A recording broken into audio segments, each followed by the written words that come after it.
What's up, crew? What is up, squad? It is July 16th, 2023. Welcome to another Ghost and Clover podcast, the podcast where nobody knows the topics, including us, until we start the show and we get everything rolling.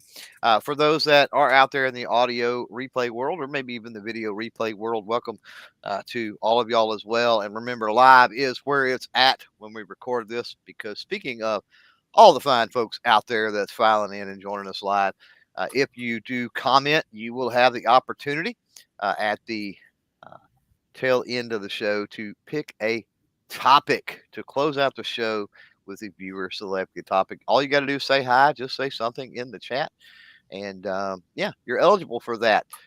Powered by, of course, EAA. That's European American Armory, or EAA Corp. You know the score when it comes to those guys, and we'll talk about them a little later on in the podcast, of course. And then for those that are dropping those comments at a chance to pick a topic later on, that viewer driven topic brought to you by our good friends over at Taurus. And who doesn't know Taurus, of course? With that said, I guess let's bring Ghost into the house. What's up, man? So you want to be my latex salesman, huh? That's right. I tell you what. Vandalay Industries. Vandalay Industries. If you guys aren't aware, what we're talking about is we each put like a different funny little quote or something, and mine's just a flesh wound for Monty Python, and Clover's is, and you want to be my latex salesman. So if you're a Seinfeld fan like both of us, then you'll understand that 100%. Yeah, man. Yeah, looking forward to this one tonight. We Probably. Are episode number 10. Yeah, been really busy. It's a crazy summer, but it's a good summer. Just busy that time of year. But episode 10, bro. Episode 10. How about that? Double digits, baby. Double digits. Yeah, it's kind of crazy. You guys. Yeah. We are out there. If you catch us, go check us both the podcasts out on Clover's a member of the Firearms Radio Network. I'm a member of the Self-Defense Radio Network, and we are both part of the Rapid Fire Radio Network. Go check out selfdefenseradio.net. I'm not even sure what the website is for Firearms Radio Network. I think it's firearmsradio.net. If it's up and running, it being new, I don't know, to be honest with you. Yeah. But I am thinking that we do have to change and this goes out.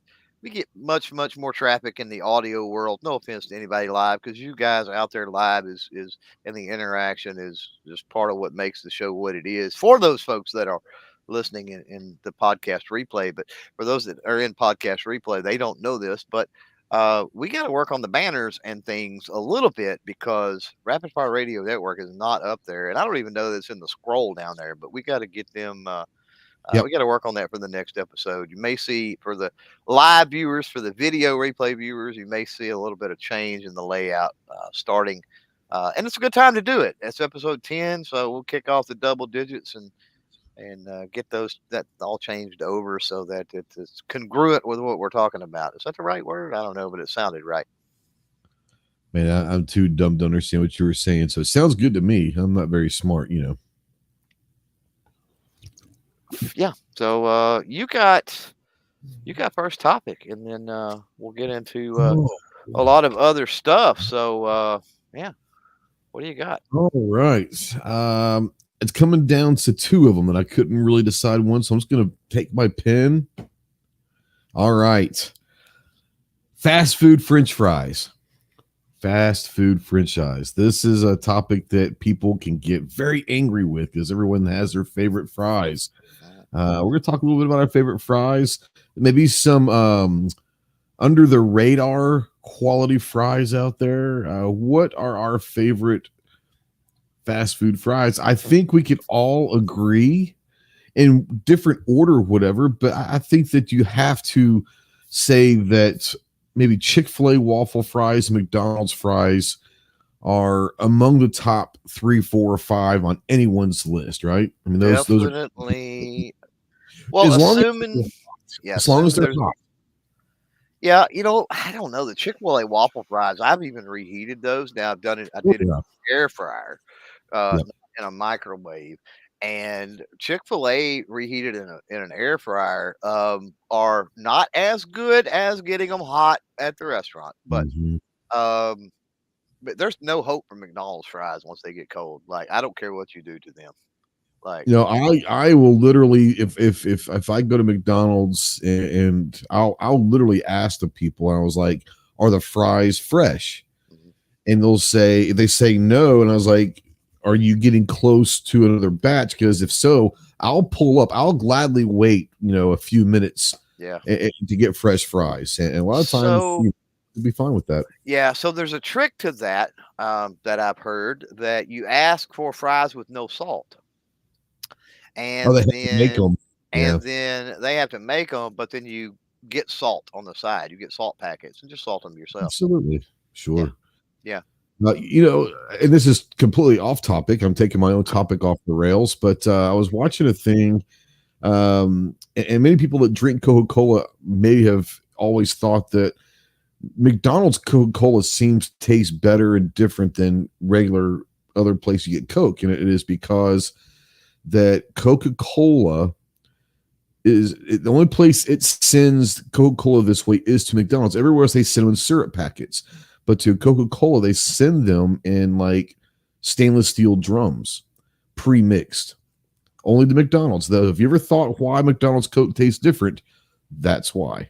But You yeah, know, I watched the thing that said to bring it back to the fries, we could go a whole other Yep. direction with the Coke. Oh yeah, yeah. Because I watched something the other night, really, really interesting, having to do with Coke. But to bring it back to the fries, did you know that there is actual science behind McDonald's Sprite matching the taste profiles and everything else with their fries? Oh no, I did not know that. They actually did scientific. Sprite is the same way as Coke, and it's actually scientifically matched as far as taste profile to go well with fries. So Interesting. a lot of people Interesting. say if you're going to just eat McDonald's fries, get a Sprite instead of Coke. All right, so I think what we should do is we're not going to draft. We won't draft because we're both going to be able to want to pick some of the same ones. But let's kind of let you have first pick and say, we'll go top 5. What's your number one fry? Mm.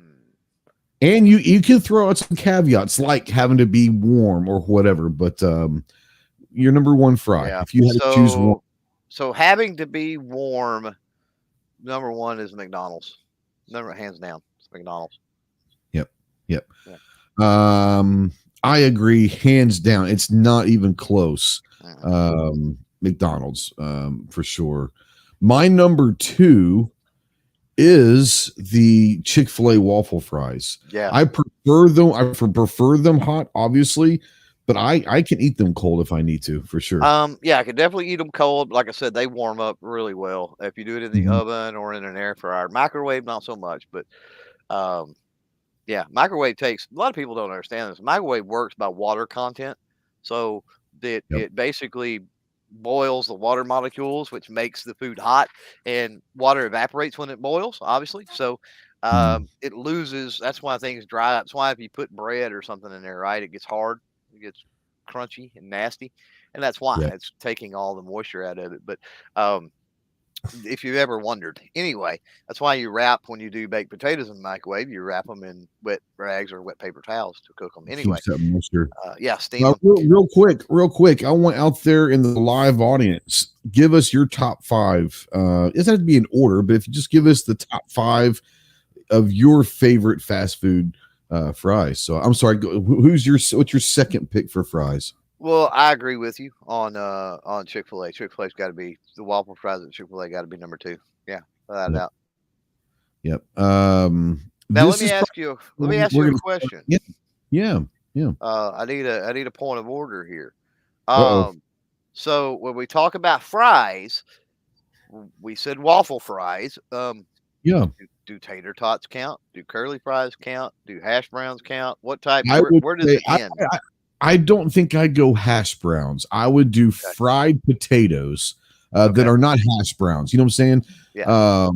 Some I type would go of a structured fried potato, correct. not Correct. Yeah. shredded, but Not individual. shredded. It has to be an individual piece you can eat, basically. No, I guess you could throw in Burger King's hash browns because they have like the little round ones every now and then. Or even Um, McDonald's, or right? McDonald's. The hash browns from McDonald's are, yeah, absolutely. They're Yeah, not shredded.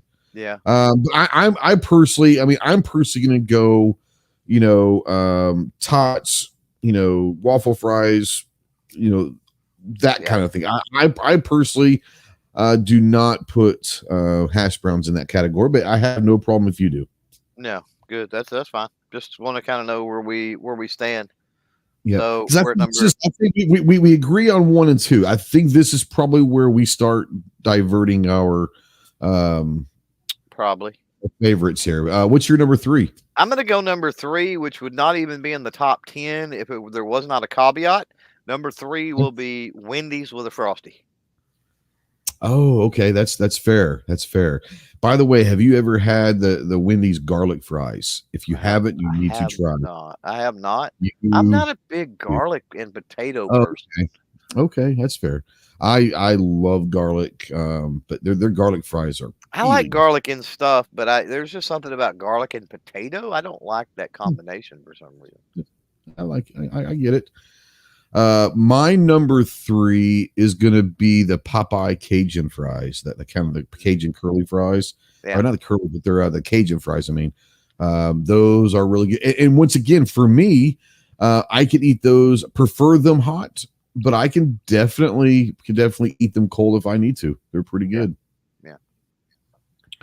Number 4, I guess I'll start number 4. I gotta go Whataburger, and I know that I'm probably biased, and people are going to go, "Ugh, Whataburger."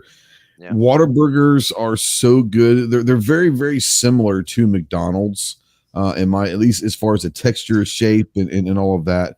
But maybe it's because I also love. There's something different about Whataburger ketchup, also. So the caveat is I have to have Whataburger fries with the Whataburger ketchup. Yeah, it's different ketchup. Well, and Whataburger fries, you can eat Whataburger fries fairly cool. I'm not going to say cold, but they are not the same as McDonald's as they get cooler. Right. They don't get rubbery or, soggy or whatever, Yeah, they don't get weird. What are we at? Number 4? You're number 4, yeah. Man, I'm gonna go with something. I'm gonna go way off the rails here, and I'm gonna go with something that nobody else can get unless they live in my area. There's a taco shack down the road, and you've heard me talk about this probably before. They do nacho fries. So we're talking home style cut. I don't want to say steak fries, but larger fries with your choice of a meat topping. I usually go with the fajita chicken. And then all the cheeses and the nacho fixings and stuff on them. So basically loaded fries, but a Mexican style. Just imagine nachos, right? Loaded nachos, but with fries instead of tortilla chips, and there you go. So they're kind of like steak fries, like the bigger cut fries. They're a bigger cut fry. I'm not going to say they're a steak fry, but they're definitely a thicker, bigger cut fry. Okay. Yeah. Okay. Huh.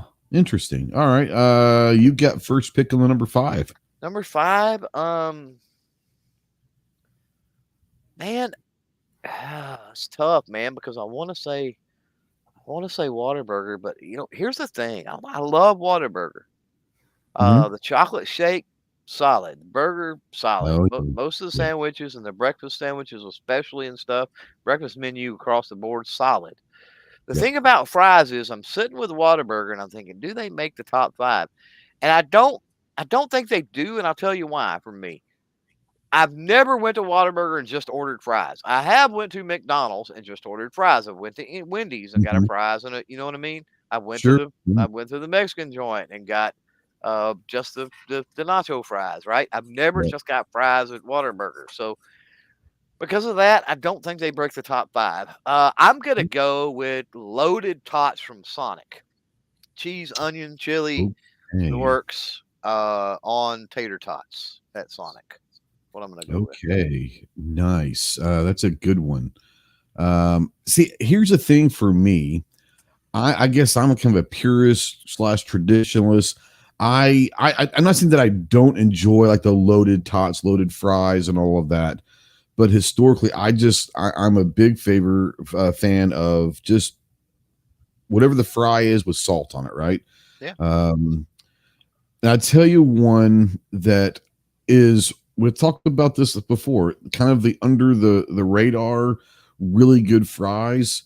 And I don't know if they're everywhere. I don't know that. I know they're in the South, but Dairy Queen, the little crinkle fries from Dairy Queen are really, really solid, good fries. I'm thinking I'm going to go. He's dieting hard right now. Sorry about that, brother. But I'm going to go. My number 5 is going to be the Dairy Queen crinkle fries. Those are, once again, they're kind of like under the radar. Yeah. But if you've ever had Dairy Queen, like I said, I don't know if Dairy Queen's everywhere. Dude, they're not everywhere. But I'm gonna tell you something. Dairy Queen nachos are the bomb, and Never had Dairy them. Queen, Dairy Queen not. Oh my God, get them! And Dairy Queen nacho cheese on fries is the bomb as well. Yeah, Dairy Queen is solid, and they're not everywhere, and they don't have the same menus even when they're No, other they places don't. as well, which is weird. Yeah, Gary says the Dairy Q fries up there in Kansas are normal cut fries. That's weird. Okay. Now, years, many, well, no, I'm talking about my wife. So it was just a few years ago. It wasn't many. She's not that old. So just a few Yeah. years ago. But she worked at a DQ. And I remember she would have to verify this or say something about it. I don't know if she's out there listening or not. She's probably in bed by now. But anyway, um, she said something about they use the leftover soft serve at night. And something about they soaked their fries in the soft serve Ooh, overnight before they fried them the next morning or some kind of something like that. if that's true, Somehow, that makes sense.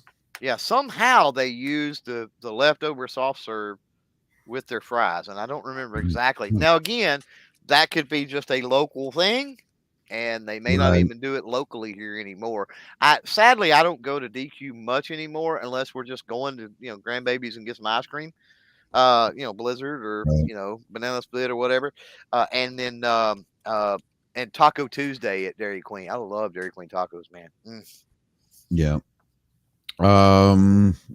Yeah, a lot of people are saying that Dairy Queen's there, but they're all saying, I guess maybe the menus are different, and maybe they make them different. I guess that's Yeah, why I like McDonald's so much, is they're universal. No matter what McDonald's yeah. you go to, no matter where There's you a are in the standard. country, you're gonna get the same fries. Yeah, yeah, Now yeah. let me ask you this, because this is one of those where we could go down another 20 minutes. We're just gonna go real quick.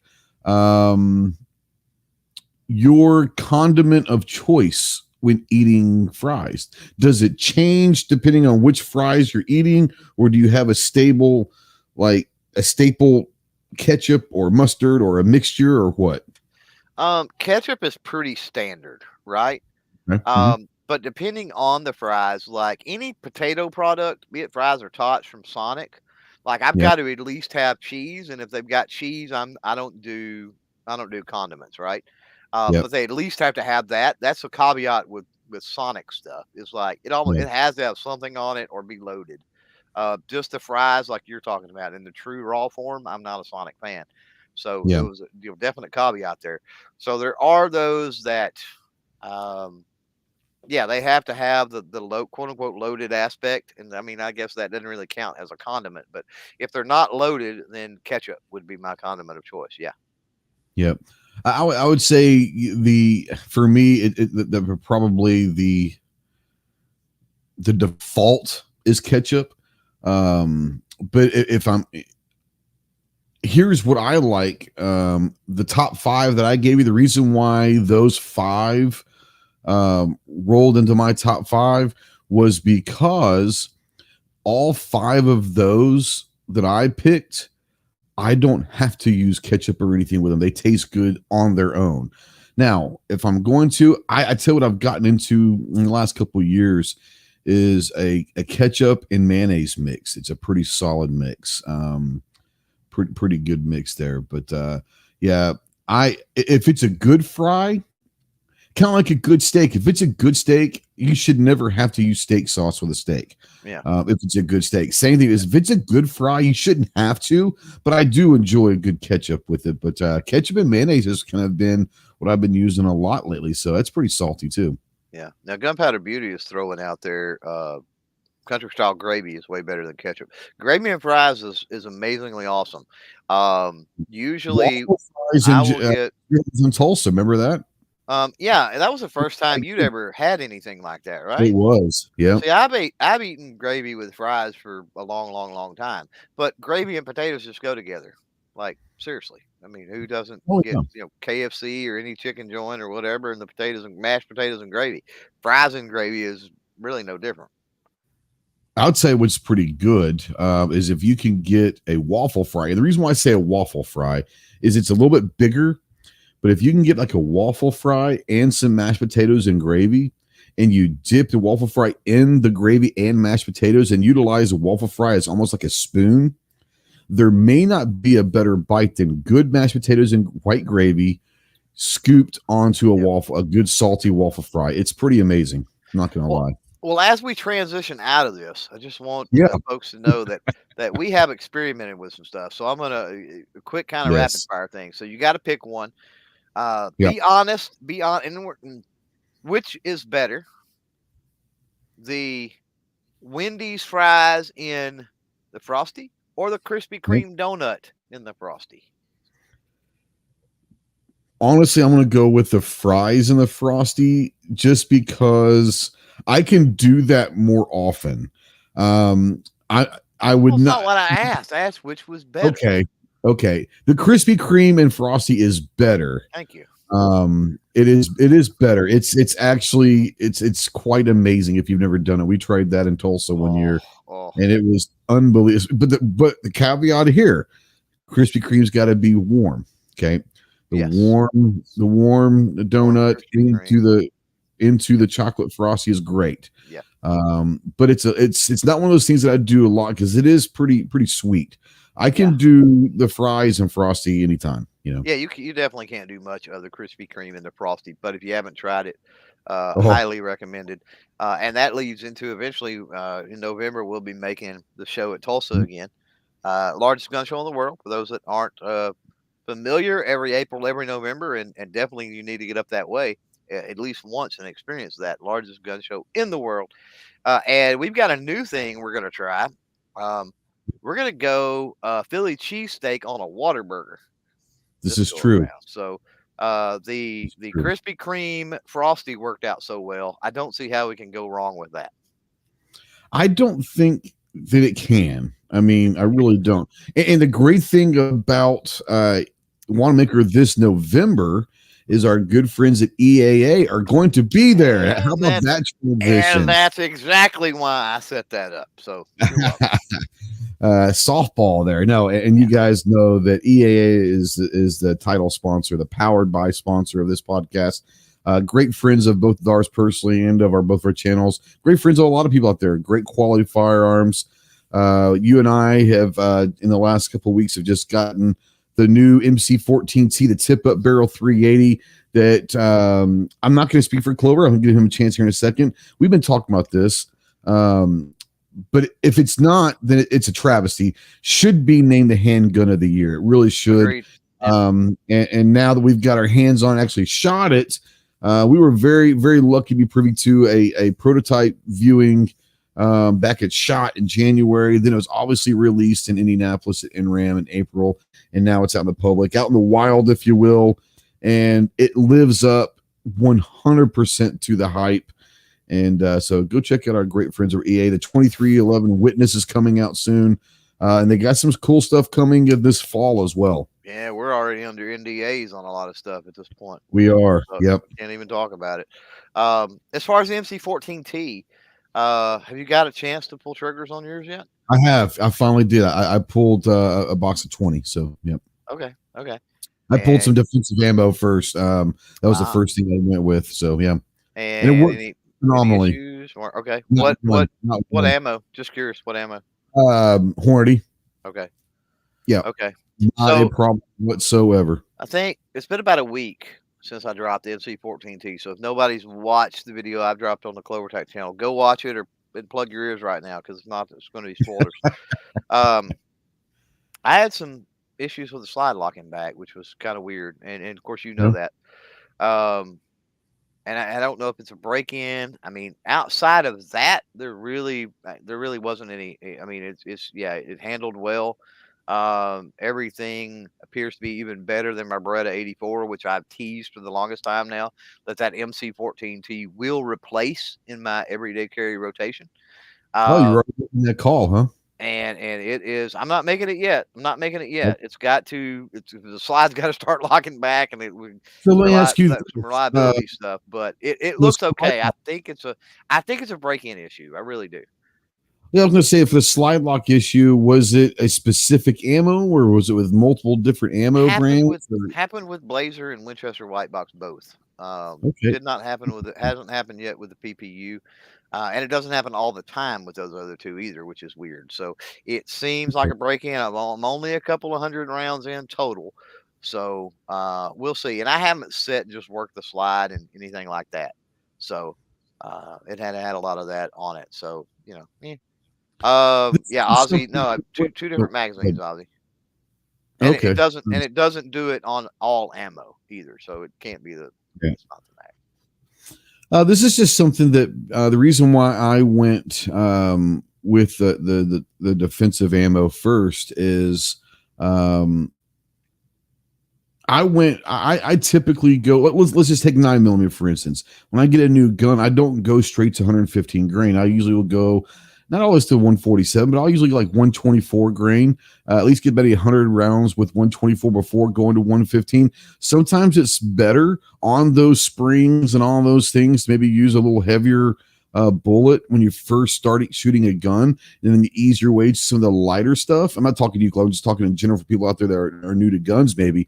Yeah, I agree. Sometimes it's better to use a little heavier grain, at least maybe the first 50 or 100 shots. That might break in some of these springs, whatever. That's why I went with the defensive ammo first before going to the FMJ or something. Well, and for those out there listening, the cheaper way to do that is to just sit in front of the TV while you're watching TV, and of course, drop This the is mag. It's unloaded, and just rack the slide, rack the slide, rack the slide over and over and over and over again. Um, you know, that'll do it too. But yeah, trigger phenomenal. The recoil, just not near what the 84 is. Just yeah, the only thing is grips, and I can't give away that spoiler, but have talked to some people, and we're working on that. So hopefully we'll get to change the grips out on that thing here before too long. We got to move on. Matter of fact, we do. Yep. we're burning daylight, man. Yep. You have the next topic, so lay it on me, brother. Dude, we're gonna stay on food. And I'll say this as for everybody that's out there live, keep those comments coming because that's going to give you the opportunity to give us a topic at the end of the show, the final topic. And if you want to hear about guns and stuff, well, there's your chance because I think we're going to stay on the food route. Real quick, Defense Dad wins the internet so far. You guys still have time, but another half hour to beat it. So far, comment of the night. I guarantee a Krispy Kreme donut will not stop at 380. Guys, that's the bar. You got to beat that comment right there. That's the best one so far. Go ahead. True. So yeah, I want to talk cafeteria food. Oh, There was snap. some conversation about that. So let's talk about best and worst cafeteria food. Now, this could be military. This could be, I guess it'd be chow hall or something with that. Could be military. Could be a place of employment. It could be, I guess like hospital would be a place of employment. No, I'm more private than I'm not talking about retail establishment. Okay. Yeah, not retail establishment. So school, a work, a college, something along that. Yeah. And let's hammer down some best and worst. So let's start with best because that may be for some worst is the easiest to talk about. The best meal or like the best dish or what? Just the best dish or the best items that you've had at school, or I was thinking more along the lines of in school, but it could be whatever. That's where I go to. Let's be honest. unless you're Air Force, Army, or Navy, which basically just leaves us. The chow halls at the other three branches are actually kind of like restaurants. So what we ate was nutritionally healthy for us, but tasted like cardboard. So there's not a whole lot going on at chow halls of the Marine Corps. Most of the time you had about 6 minutes to eat anyway, so you're just kind of shoveling in. I will say, when I think cafeteria food, I think absolutely elementary school. There were 2 days, and I can't pick just one, so I had to pick 2 of them, if you don't mind. Oh, pick whatever. There were 2 days that I looked forward to, and they were Thursday and Friday, at least where I went in Plano. Thursday was Salisbury steak and mashed potatoes day, and Friday was the old rectangle pizza, the thin crust pizza. Those 2 people might discuss it. I love cafeteria Salisbury steak, and I love the elementary school pizza, man. I did too, man. I did too. Yeah, hands down, I did too. Which for a lot of people, that's weird. But yeah, I hear people cracking on the pizza all the time, and I hear a lot of people cracking on Salisbury steak. But man, I'm a Salisbury steak fan. I really do. I like Salisbury steak. Maybe that's just a weird thing. Maybe it's a Southern thing. I don't know. Yeah. So I agree with those as far as best. I don't have a problem with that. Okay. I will tell you that it was interesting. Our school was not up through, went to a different school in high school. Everything got consolidated. But up until then, I went to a school. There was about 120 or 130 kiddos from K through 12, like entire school. And so everybody sort of pretty much ate together. Right. So everybody in high school got the same treatment as everybody in, elementary school. And so we had, you had the chow line, and then you were able to order. If you went in before school started and you went in, you could actually order certain things as well. And one of those things you could order was, this is going to sound weird. Again, I agree with you on the Salisbury steak. And let me caveat this by saying, it being a small school, my grandmother was actually one of the lunch ladies. So I know this as a fact. It was pretty much everything was about as homemade as you could possibly do it, and do it on that scale, right? Sure. Yeah. So a much different situation than a lot of kiddos, I'm sure, went through. We still had the square pizza like you're talking about, of course, and that sort of stuff. Yeah. But one of the things that come from we called it the pickup window, was the salads. You could get a salad, and this thing, you talk about a huge bowl that the salad was in. And there was a list when you filled out the form of things that you could do your salad, like this type of lettuce, or you want onions, or you want boiled eggs, or you want blah, blah, blah. And there was probably 50 things you could put in your salad if you wanted, right? So I remember the salads. That's one thing I always remember, like, man, those salads were freaking awesome. And then one of the other things, which I was blessed, my grandmother, of course, had a stroke a few years back, passed a few years back, not when she had the stroke, but that led to it. But up until the time she had a stroke, all that cafeteria food, basically, that I had ate, we had it at least every Sunday at Sunday lunch. So I was blessed to be able to continue to eat that good cafeteria food. And that's one of the things I was thinking about why I wanted this topic.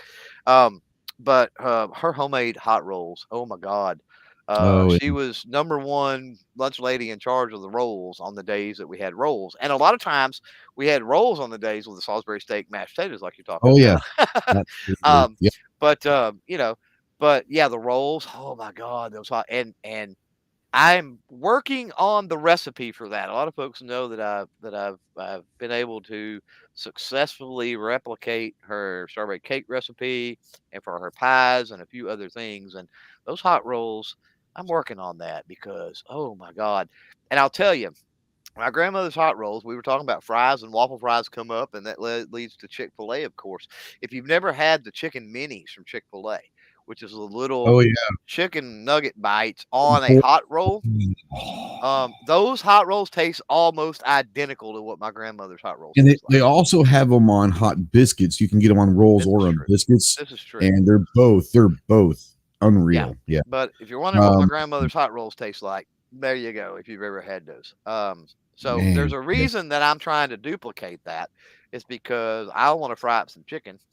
You know what I mean? And Oh, I want to meal prep basically some chicken biscuits for. I've been doing like breakfast sandwiches, breakfast biscuits for the meal prep for the mornings or whatever. And yeah. I'd really like to meal prep some of those. But yeah, the hot rolls, peak of the list salad, which is really weird. Um, chicken strip day I was didn't start eating was an salad until amazing about day. 10 years ago. So I never ate salad until about 10 years ago. Yeah. So, Chicken strips. ooh, really? And it's not, yeah. The chicken strips there were not, again, mostly homemade-ish type stuff. They brought nothing into that cafeteria that was pre-breaded. So like their meat, whatever it was, like it wasn't pre-breaded chicken strips like people are used to in the frozen food section and drop them in a deep fryer and whatever. Mm, No, no, no, yeah. no, no. You know the chicken breast strips that you get, raw? Yeah. Yeah.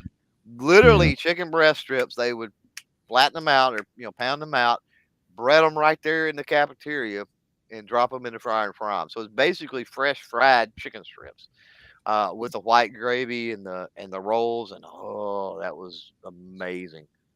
So that's some of the best. Yeah. I Um, don't, my chicken nuggets slash strips in my elementary school were not that good. So, yeah. So let's talk worst. yeah. So I always took a lunch one day a week or whenever it popped up on the menu. It wasn't every week, probably maybe every 2 weeks or something like that. Once again, I had to say this was at my school, so I can't speak for any other schools and all that. When I saw spaghetti on the menu, I always took like a peanut butter and jelly sandwich or something because That's interesting. I feel the same way. our Yeah. our spaghetti at our school was way overboiled. So they, I mean, I obviously I'm older now and I appreciate al dente pasta, but even back then, like the soggy noodles and like the quote unquote Basically ketchup on it. sauce was like watered down ketchup. Yeah, it Yeah. was Yeah. just absolutely disgusting.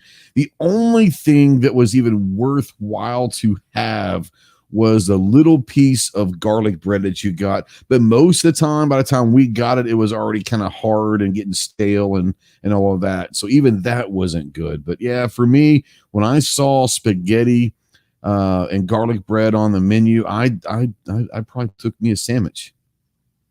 So I was thinking about this because I thought, well, okay, if I can tie it in, and this is going to be my topic, and so Yeah. I've had a little bit of time, of course, to think about this, and I honestly cannot come up with anything, at least in the smaller school before I went to high school somewhere else.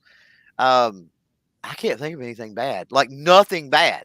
Now, spaghetti to an extent because I don't care for spaghetti. I mean, I'm okay with chicken spaghetti, but Sure. like a tomato based sauce spaghetti, I'm not into all that really. Yeah. I don't not that I hate it or wouldn't eat it, but it's just not my favorite. So I feel where you're coming from. That if it's really crappy, like yeah, that's gonna be would be a problem. Um, but this is gonna sound weird, but Hmm. got into high school in the other deal, and they had in the other school, and they had sort of a similar setup that I was used to. That you could go into the cafeteria before school started, and it cost extra. Like you know what I mean? Yeah. It wasn't the dollar lunch or the 75-cent lunch or whatever it was that you go through the line. You picked it up at a window. You placed your order and you went. You picked it up at a window. You placed your order in the morning. You went and picked it up in the window and you paid separately for it. Um, but their burgers sucked. I'm talking about Oh yeah. how do you Burger. screw up a burger? And the reason is Oh yeah. it was this institutionalized soy patty Yeah. crap It was that nasty. was I mean, you couldn't put enough condiments and toppings and stuff on that burger to make it good. You Man, just couldn't. I'd put French fries on the burger with Oh, you everything, just could just not. just to try to get some kind of It taste out was of it. It was dude, bad. it was horrible. It was horrible. So, Yeah. oftentimes I'd just go through the lunch line or I'd get, nachos or Frito pie or some kind of crap like that, concession stand food. They always had Yeah. that kind of stuff too. Or corn dogs. You could do corn dogs and they weren't terribly bad out of there. But man, the Yeah. burgers, and that sounds weird that you go, burgers were horrible at school cafeteria, but those were the nastiest They burgers you'd ever they want to were. eat. So let me ask you a question before we transition to real quick before I ask this question, Clover. You guys have a few minutes, real quick. Thank you for the comments are awesome. We're loving them out there. I love what everyone's saying. Keep them coming. But if you haven't made a comment, you're out there in the live chat. Go ahead and say something because that's what enters you into the drawing for the random viewer topic. So let me ask you a question. Talking about cafeteria.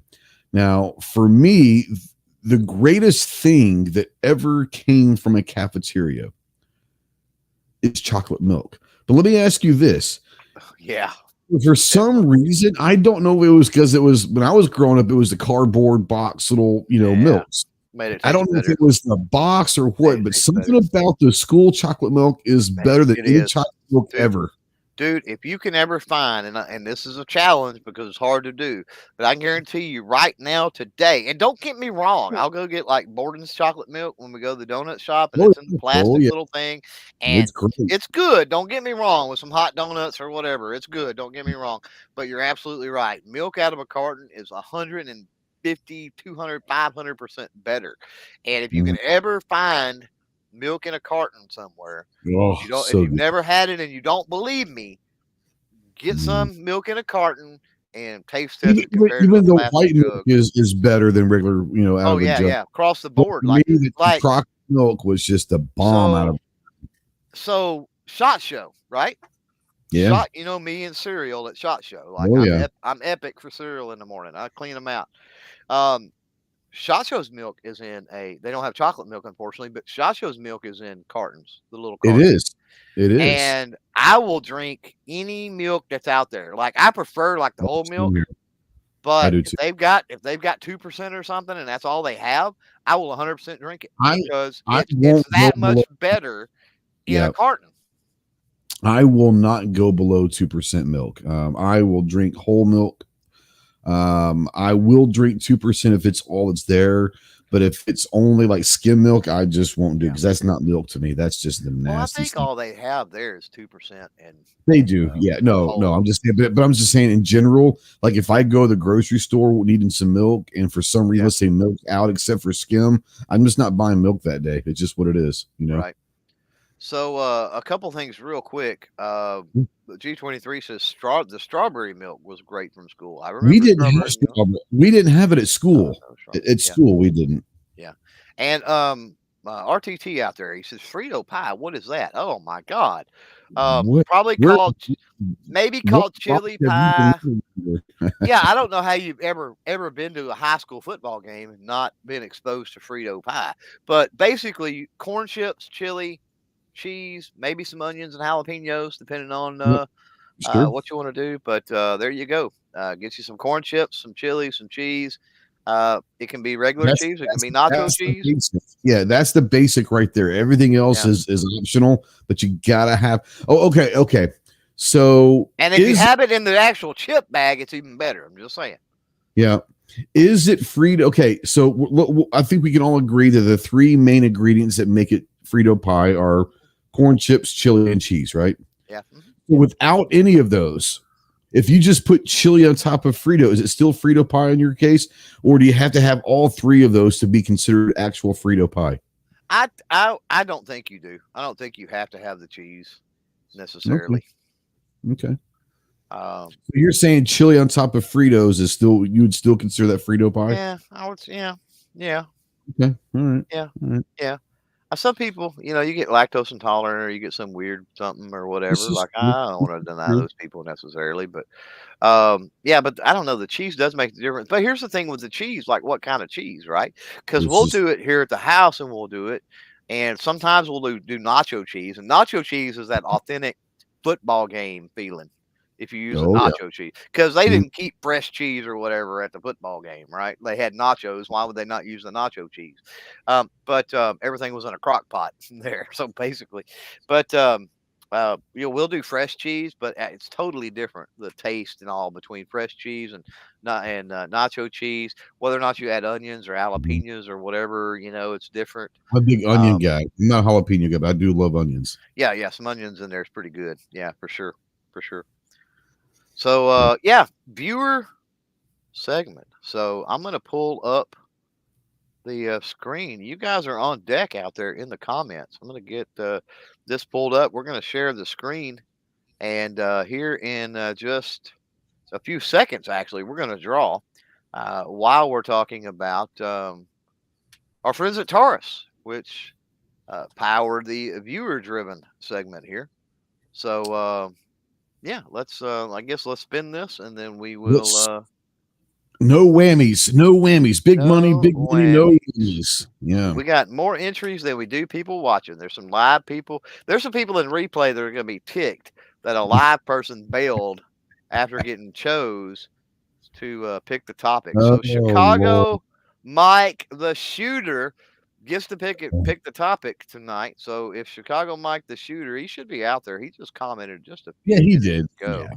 No, So he give might. us a topic, Mike, as quickly as you can give us a topic while we talk about Taurus or Yeah, you got Heritage or Rossi for that matter. or Heritage Rossi. I'll let you talk Heritage and Rossi. Definitely not up my sleeve of products. Not that I don't like. I just they're not my gig. But you guys know that I have. I am very proud of Taurus the last few years. They've really stepped the game with a semi-auto handgun side with the G3 series and the G4, even the G2C and all of that. Really kind of stepped up their game. But obviously, the revolvers have been around for a while. You have the PT92 that have been out for a while. But yeah, we got some good friends over at Taurus, and I'm really proud that they made a really conscious effort probably 4 or 5 years ago to really kind of step up their game on the semi-auto handgun game and really give people a solid entry level, low priced quality firearm for the new gun owners. But I can't speak for the Rossi or Heritage because that's just not my thing, you know. Well, I think they have stepped up the revolver game with the big bore stuff, quite honestly. Yeah, there you go. Yeah, I wouldn't know as that either. well. But yeah, well, with the Heritage line, the cool thing about that, and a lot of people dog on that Heritage line, and I think they dog on it because they don't see it for what it is. Yeah. It's cheap fun. It's what it's for. I mean, Sure. you don't look to the Heritage line. I mean, some people may because maybe their budget constraints or they're in a less than free state or something, and that's all they can get. And so maybe Mhm. they look to that for self defense or some kind of something. But for the most part, like Taurus doesn't make any claims, or Heritage rather, that they're the best revolver out there, and they certainly don't build themselves for self defense or anything like that. If you ever talk about to anybody from Taurus, Brett, Cody, whoever, right? That Yeah. they talk about when you talk about the Taurus. I mean, when you talk about the Heritage, fun is always the word. Like, oh man, they're just so much fun to get out on the range, and it's 22. And if you Yeah. want to really get a little more serious, then you swap over to that 22 mag cylinder or whatever, of course. Um, and then, like I said, then you've got that Rossi line, and they're slowly starting to expand those things a little bit. The one thing about Heritage that they've really come on strong and done is their ability to customize.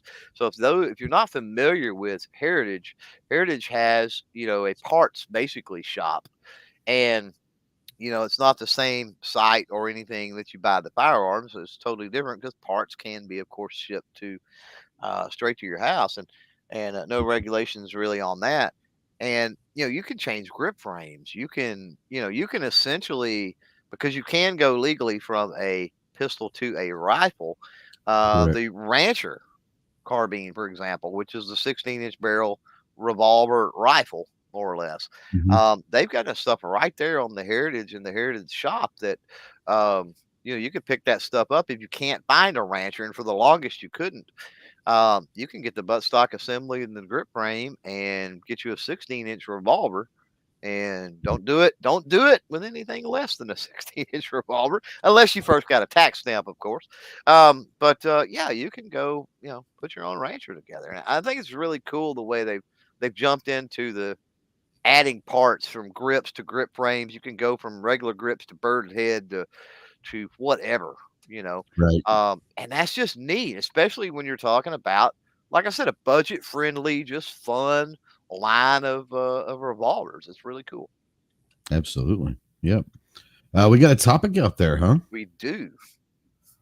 I'm Chicago not gonna Mike says, lie. This surprised me. I thought I could go down a weird rabbit hole with Mike, but he's kind of giving us a softball here. yeah, he's his favorite pizza. So I expect the views to drop off really, really quickly, the live views right now, because it's at this point in the show you realize, other than talking about EAA and Taurus, we're not going to really Yeah, talk food chat. firearms. It's entirely 1 hour's worth or 1 hour's plus worth of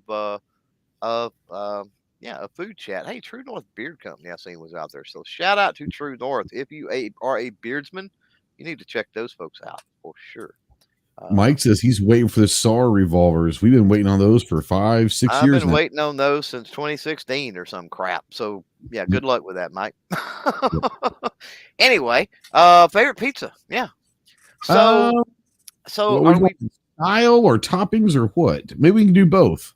Yeah, let's just talk. Let's just spitball pizza in general. I think Mike will be Yeah, happy with that. You know, we were doing some shopping yesterday, and my wife makes. We'll go homemade with this for a second. My wife makes what we call fork pizza. That's with an R in the middle of it, just so you know. sure. Fork pizza. And we were looking at some stuff, and she said that my son had requested fork pizza, and I don't think my girls like the fork pizza. One of them may, but I'm pretty sure the oldest one don't. The youngest one might. Um, but that's something that she made them growing up, and everything else. It's quick, it's easy. She basically lines a pan with some Bisquics for the dough, but it's more of a Mexican themed, right? Yeah, sure. So Yeah. she has a crust. It's like a deep dish, right? And done in a casserole pan or whatever, basically. But do the crust, and then you know, seasoned beef usually, and some cheeses and some spices and some other things. Um, and you pretty much have to eat it with a fork. It's so ooey and gooey and falls apart, right? That's Sure. basically Yeah. what you have to do. And so fork pizza uh, really is pretty high on my list, quite honestly, Yep. as far as anything special. Because we'll talk about mainstream pizzas, I'm sure. So just wanted to throw that Yeah. out there from my perspective. Pork pizza's pretty Um, rocking. so for homemade stuff, we eat a lot here. We get Texas toast, Mhm. and we put pizza sauce on there and whatever, Yeah. cheese and all that. Put it in the toaster oven, make pizza toast, and it's pretty Yeah. quick, easy, great snack. If you have, especially the air fryer, it's one of the first things we did in the Oh air yeah, fryer. Um, get you, and especially if you're trying to go, somebody was talking about a diet out there, and I don't know what kind of diet you're on, but I've played around over the last few years and done pretty well with a low carb and some other things mixed in. But one of the deals is a low carb tortilla hmm with some pizza sauce and some yep, cheese and a topping of your choice. I usually, because yeah, it's easier to get the little my wife likes pepperoni. I'm not a big pepperoni fan, so she'll do pepperoni. I'll usually get the little things of Canadian bacon or whatever, usually on yep, mine or something hmm like that. And I like spinach as well, so I'll usually put some spinach or something on there. If you do this, just so you always. know, in an air fryer, because air is swirling around, put your spinach on literally under the cheese and everything else. Yeah, Because if you don't, if you put your it'll spinach fly on around. top, it's just going to blow it around inside the air fryer. So a little tip if you decide that. But yeah, tortilla pizza also a Yep, great it idea, is. and It is. a low carb alternative as well. Let's go. Chain pizza. What's your favorite chain pizza? I don't have I don't have a lot of options with chain. Yeah, Assuming that I still had all the options I've had in my life, I go yeah. Papa John's. Okay, that's fair. Mine growing up was CC's. Yeah, There in Plano is great, but here we don't have a lot of choices either. But we have, I don't know if they're everywhere either, but Casey's convenience store, gas station convenience stores. oh yeah, If you've never had a Casey's yeah. pizza, it's the best pizza, I think, chain pizza I've ever had, hands So, down. so one of the things that we look forward to with the road trips when we go, whether it's SHOT Show, TriggerCon, GRPC, NRA, whatever, Uh, Most folks out there know we road trip it. We drive. One of the things I enjoy, we typically are big people with loves, go in loves, fuel up, and do all that kind of stuff. Loves truck Mhm. stops, and every now and then, I don't want to say every one of them, but every now and then you'll get one that has Godfather's pizza, and Oh, Godfather's a that's solid, nice. It is. solid. Yeah, for sure. Let's go frozen pizza. We're gonna run the gamut on pizzas. Frozen pizza for me, it's hands down bagel bites. Matter of fact, I had me some bagel bites last night. We got back from a wedding pretty late and threw Yeah, in some bagel bites. I love me some frozen bagel bite pizzas, man. They're talking about fork pizzas, like they're just little small ones yeah, that oh yeah, man, they're so good. I love them.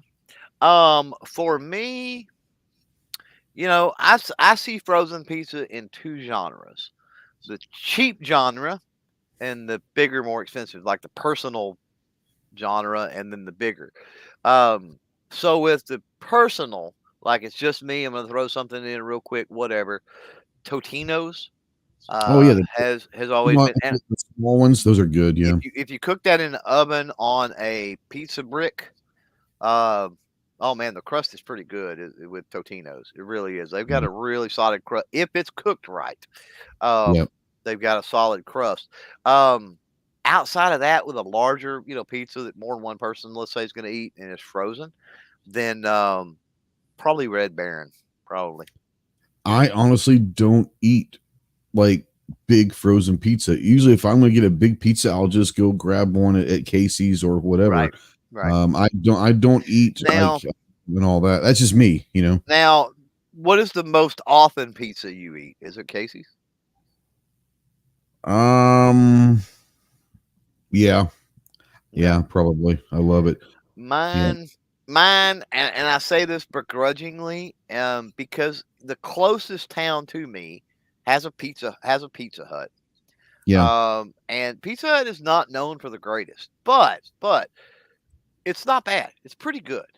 And I contend it's pretty good because of the owners, yeah. right? Like if it ever changed owners or That something makes a like difference. that, Yeah, I think the owners, they hold their employees to a higher standard. They control everything a little better. Um, and I think that's why you see a lot of Pizza Huts that suck. And I yeah, also think that because my mother and father-in-law, I think, managed Pizza Huts once upon a time back in the day, and I want to say they talked about that too, how there was inconsistency with Pizza Huts because of the way that we talked about this with McDonald's earlier, because of the yeah. way that franchises were handled or not handled in this case, and it's pretty decent, and it's the closest and it's easiest to get and whatever, and so that's what we eat. Yeah. Last question on the pizza subject. Mhm. What style pizza is your favorite? Like Uh, deep dish, Chicago, New Pan. York, I like what? pan. I like pan. Yeah. Pan. I'll usually get the pan pizza. Yeah. Um, if you're talking about Pizza Hut, I'll usually get pan pizza. Yeah. Yeah. I Uh, do not like. I do not like. I mean, I guess my wife's sport pizza is deep dish. But I don't care for like a deep dish like Chicago style thing or anything uh, like I, that. I I'm can't stand Chicago style. It's too heavy. I don't know. It's just to me. It's not pizza. Yeah. For me, I'm a big New York style. I like the big slice that you can fold over, and Yeah. I'm a big I'm New York pizza I guy. I'm a Goldilocks type person. I don't like a super thick crust, and I don't like a super thin crust either. I'm the same way. Yep. And It's that's got to why be I right like there in the New middle. York, And for and that's why I me, like Casey's. The both and for Casey's are like me, that as well. yeah, and for me, again, Pizza Hut's the most common that I eat.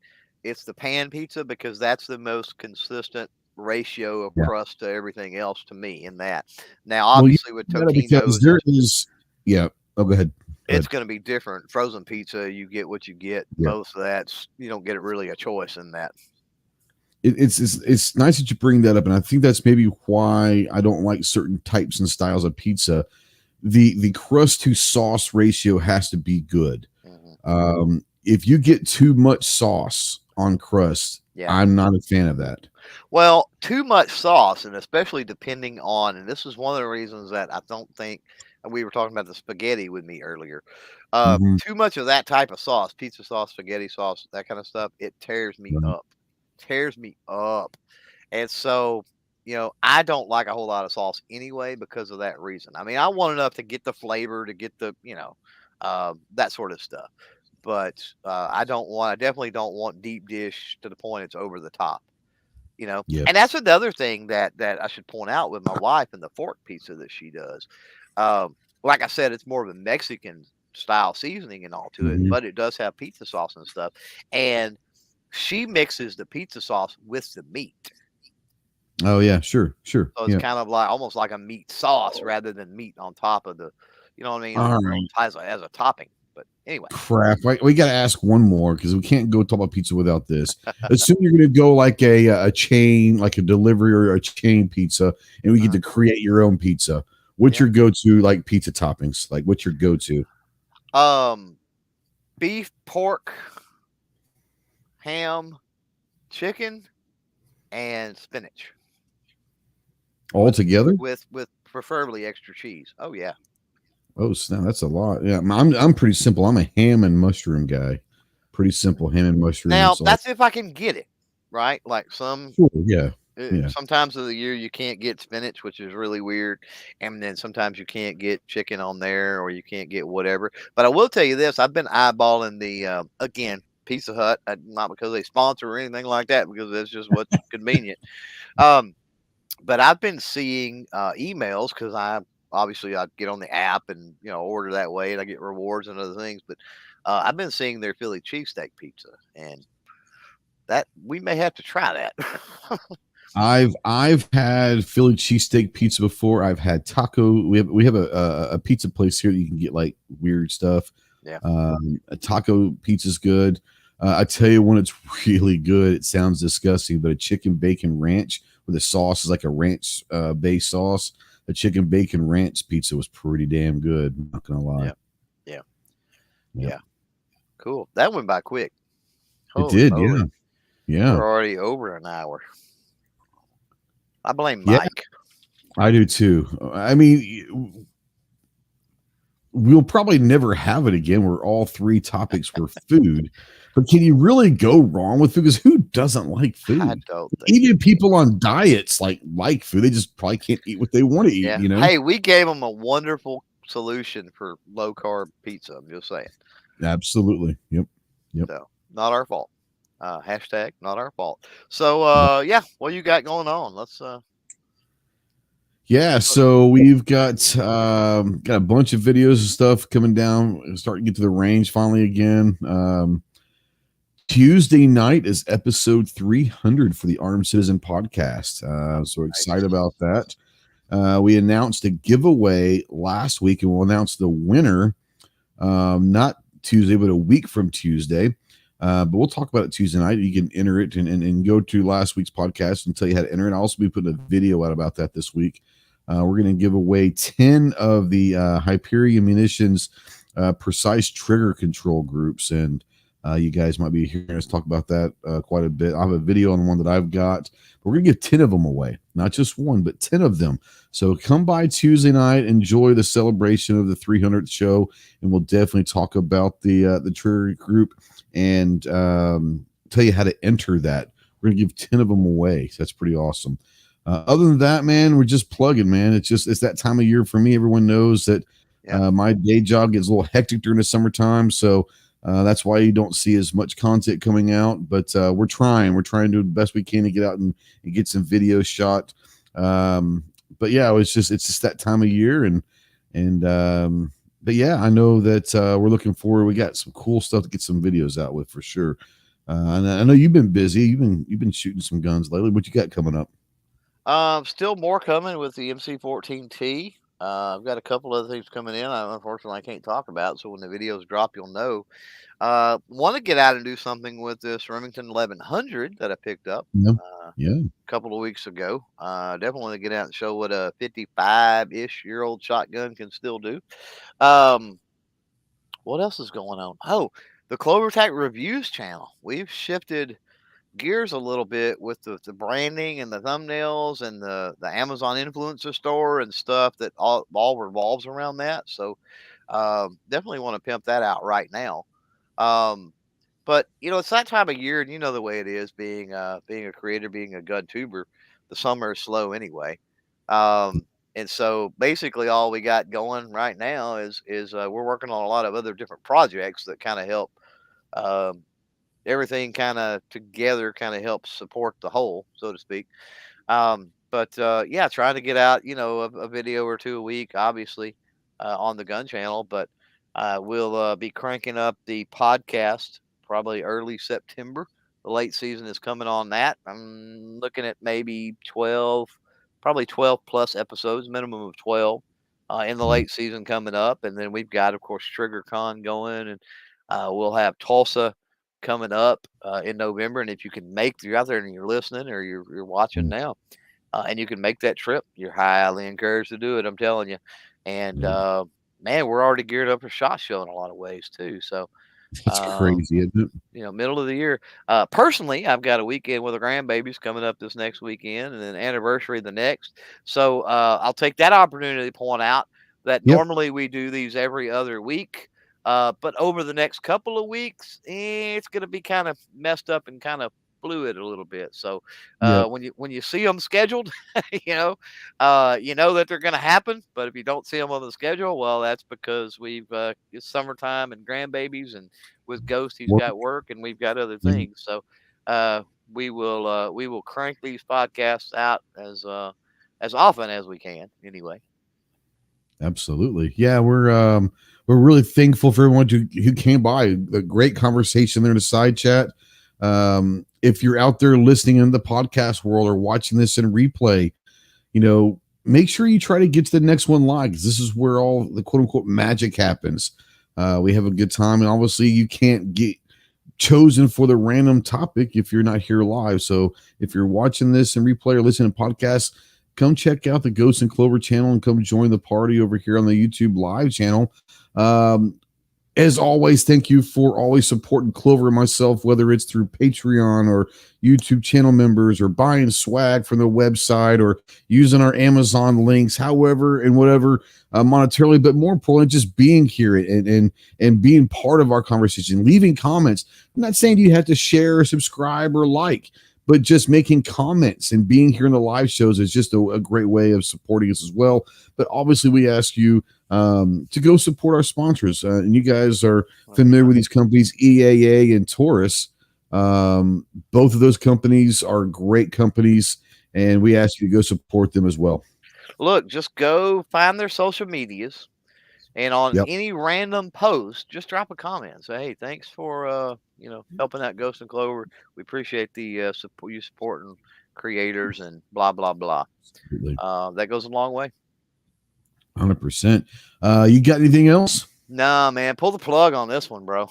I thought you were going to say stick a fork in it, and I was going to say like the pizza, but man, you threw for. Well, since it was a food chat, yeah, the oven timer I think has gone off. Yeah, stick a fork in it. I'm gonna do this real quick. There was a question that you could probably help out that I definitely couldn't. Normalizer out there says, anybody ever change out an 870 ejector? Do you want to have you done that? Maybe give get a hold of you, maybe? Yeah, you can through the CloverTac website. You can through the CloverTac channel. You can through just about any social media, DM or PM. Yeah, 100%. Yep, there you go. Thank you guys. As like I said, thank you guys for being here live. Thank you for watching and replay, listening to the podcast form. Thank you to EAA and Taurus. We'll see you maybe in 2 weeks, maybe in 1 week, maybe in 3 weeks. You're just going to have to pay attention. We'll see you soon.